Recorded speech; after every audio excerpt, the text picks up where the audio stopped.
Se eu te perguntar agora quantos amigos você tem, você provavelmente vai pensar no número 10, 20, 30, talvez mais. Você tem gente no trabalho, gente da faculdade, gente que você conhece desde a escola. Sua lista de contatos está cheia. Agora muda a pergunta. Quantos desses amigos você ligaria às 3 da manhã chorando? Quantos saberiam te responder sem perguntar o que aconteceu?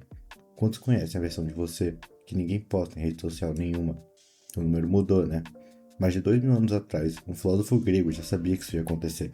Ele não só sabia, ele criou um sistema para explicar por que a maioria das pessoas passa a vida inteira confundindo companhia com amizade. O nome dele era Aristóteles, e o que ele disse sobre amizade é uma das coisas mais brutalmente honestas que a filosofia já produziu. Aristóteles dizia que a gente usa a palavra amigo para três coisas completamente diferentes, e essa confusão, tratar tudo como se fosse a mesma coisa, é a raiz de quase toda a decepção que você já sentiu com alguém que chamava de amigo. O primeiro tipo é a amizade de utilidade. Essa é a mais comum e a mais invisível. É o colega de trabalho com quem você almoça todo dia, o parceiro de projeto, a pessoa que te indica para uma vaga. Vocês se dão bem, conversam, até riem juntos. Mas tira o contexto, onde vocês mudam de emprego e a relação evapora. Não porque alguém é mau caráter, mas porque o que sustentava aquilo não era vocês dois, era a circunstância. O segundo tipo é a amizade de prazer. O amigo de festa, a galera do futebol, a pessoa com quem você assiste série, joga online, sai pra beber. Vocês se divertem juntos. E isso é real, não é fingido. Mas tenta ligar para essa pessoa num domingo à noite, depois de uma semana horrível, só pra desabafar.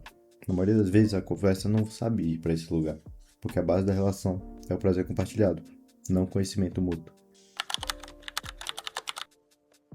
E o terceiro tipo, o mais raro, é o que Aristóteles chamava de amizade de virtude. Essa é diferente. Aqui a base não é o que vocês fazem juntos, ou o que um ganha do outro. A base é quem vocês são.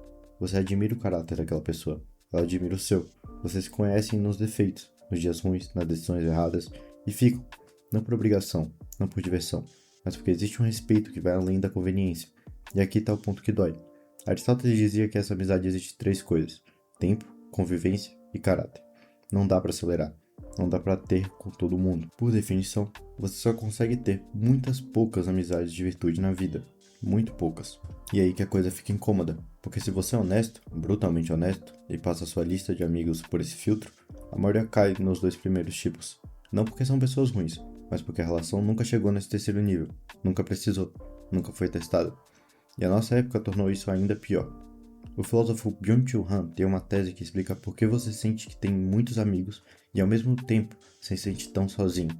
Han diz que a gente vive na sociedade da positividade. Tudo ao seu redor é projetado para confirmar o que você já pensa, curtir o que você já gosta, validar o que você já acredita.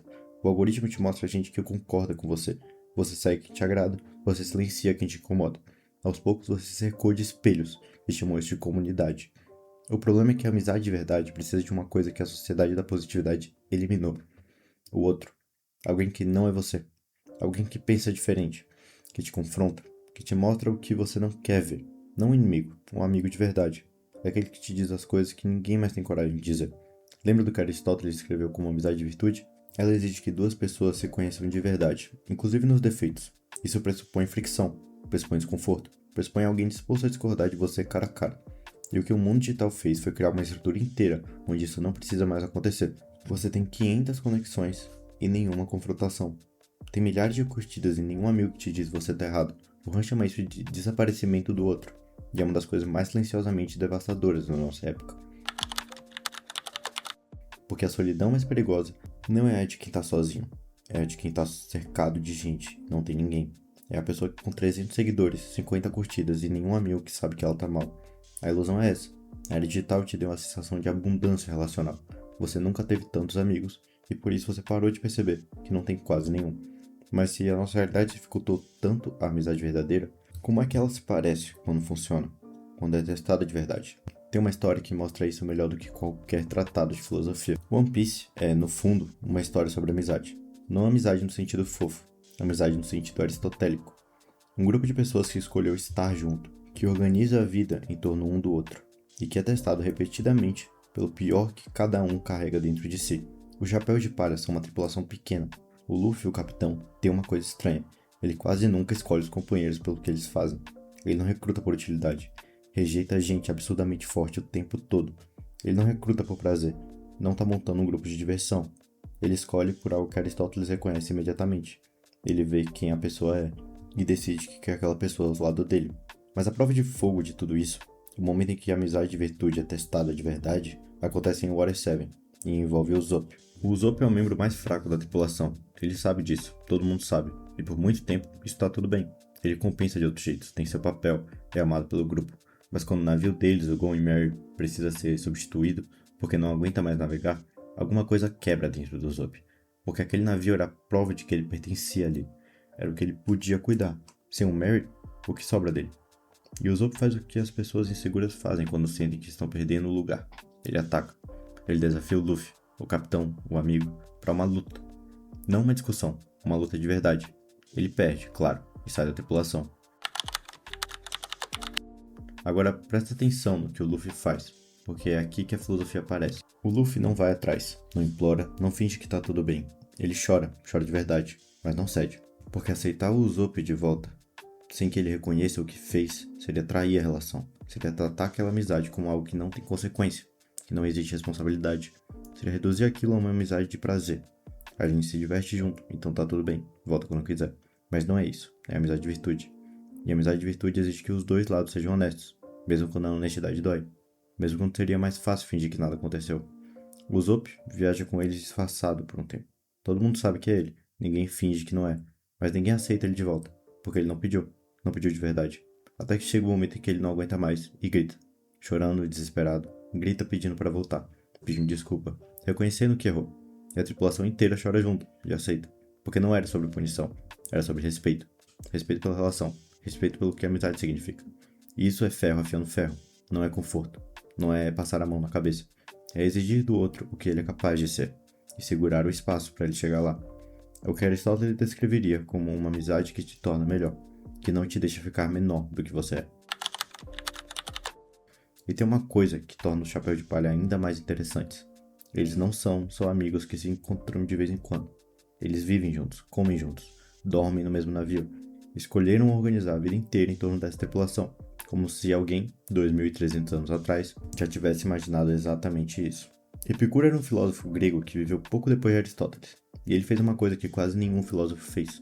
Ele não só falou sobre amizade, ele organizou a vida inteira por causa dela. Epicuro comprou um jardim, juntou os amigos mais próximos e foi morar com eles. Simples assim.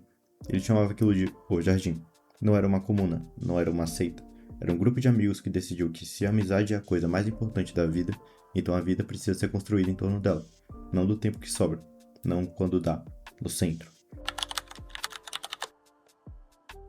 A frase mais famosa do Epicuro sobre isso é bem direta. De todas as coisas que a sabedoria oferece para a felicidade de uma vida inteira, a maior de todas é a amizade. Não o prazer, embora ele seja famoso por falar de prazer. Não a liberdade, não o conhecimento. A amizade acima de tudo. E quando você olha para o Chapéu de Palha, você vê o Jardim de Epicuro flutuando pelo oceano. O Thousand Sunny é o jardim.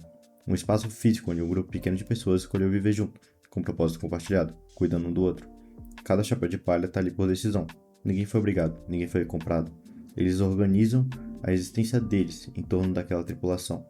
E é exatamente isso que torna o Epicuro tão incômodo pra gente hoje. Porque a maioria das pessoas diz que a amizade é importante, talvez a coisa mais importante, mas a vida delas não reflete isso. A vida delas é organizada em torno de trabalho, carreira, relacionamento amoroso, dinheiro. A amizade fica com o resto, com o tempo que sobra. Com o sábado à noite que quando não tem outra coisa para fazer. Epicuro olharia para isso e diria, você inverteu tudo. Você colocou no centro o que devia ser periférico e empurrou para a margem uma única coisa que, de verdade, sustenta uma vida. Pense na sua última semana. Quantas horas você dedicou ao trabalho? Quantas ao celular? Quantas a um amigo de verdade? Não um grupo de WhatsApp, não uma curtida, não um meme encaminhado, mas uma conversa real, cara a cara, ou pelo menos voz a voz, onde você perguntou como a pessoa tá e ficou para ouvir a resposta. O Epicuro não tá pedindo para você largar tudo e comprar o jardim, mas ele tá pedindo para você ser honesto sobre onde a amizade realmente tá na hierarquia da sua vida, não onde você diz que ela tá, onde ela realmente tá. Então, volta para a pergunta do começo. Quantos amigos de verdade você tem? Quando você tem o filtro do Aristóteles, separa. Os de utilidade, que existem quando o contexto existir. Os de prazer, que existem enquanto a diversão durar. E os de virtude, os que ficam quando tudo isso acaba. Os que te conhecem no pior dia e escolhem ficar. Os que te dizem o que você não quer ouvir, porque te respeitam demais para te poupar. Quantos desses você tem? E agora a segunda pergunta, que é mais difícil que a primeira. Para quantas pessoas você é esse amigo? porque o filtro de Aristóteles funciona nos dois sentidos. Não basta querer ter amigos de virtude, você precisa ser um. E ser um amigo de virtude dá trabalho, exige tempo, exige presença, exige escolher estar ali quando seria mais fácil não estar. Exige fazer o que o Luffy fez, segurar a exigência, mesmo quando dói. Porque a alternativa é fingir que não importa o suficiente para merecer honestidade. Eu não sei quantos amigos de verdade você tem, mas eu sei que o número é pequeno. E eu sei que isso não é um problema. É a natureza das coisas. A amizade de verdade é rara porque é difícil. É rara porque exige as melhores partes de duas pessoas ao mesmo tempo. É rara porque o mundo inteiro te empurra na direção oposta, na direção de muitas conexões rasas, em vez de poucas profundas. Então, se você tem um amigo assim, cuida. Não no sentido motivacional de valorize seus amigos, no sentido concreto de Epicuro. Organiza, faz espaço, protege. Porque se Epicuro tiver razão, essa é a coisa mais importante que você tem.